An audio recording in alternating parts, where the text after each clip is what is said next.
রাজা রানী যখন রোজ থেকে মানুষে পরিণত হয় তারা মেয়েটি সম্পর্কে জানতে চায়। তাই রাজা রানী তার প্রাসাদে মেয়েটির বাবা আর সৎমাকে ডেকে আনে। মেয়েটির বাবা বলতে থাকে আসলে মেয়েটি তার মেয়ে নয়, সে মেয়েটিকে একটি হরিণের কাছে পেয়েছিল। হরিণের সাথে ছোট মেয়েটি বাঁধা ছিল। রাজা রানীর আর বুঝতে বাকি রইল না যে এই মেয়েটি তাদের নিজের মেয়ে। আসলে রাজা একদিন তার বাগানে ঘুরতে বের হয়েছিল। রানী তার সন্তানকে নিয়ে একটু দূরেই ছিল।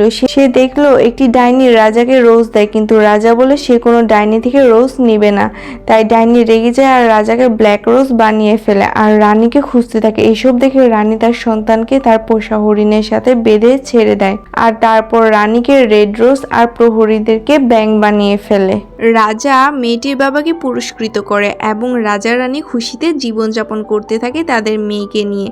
এই গল্পের প্রথম পার্ট পেতে রিলেটেড ভিডিওতে ক্লিক করুন। ম্যাজিক টুনের নতুন নতুন ম্যাজিক্যাল গল্প পেতে লাইক সাবস্ক্রাইব করবে তো করে ফেলো তাহলে।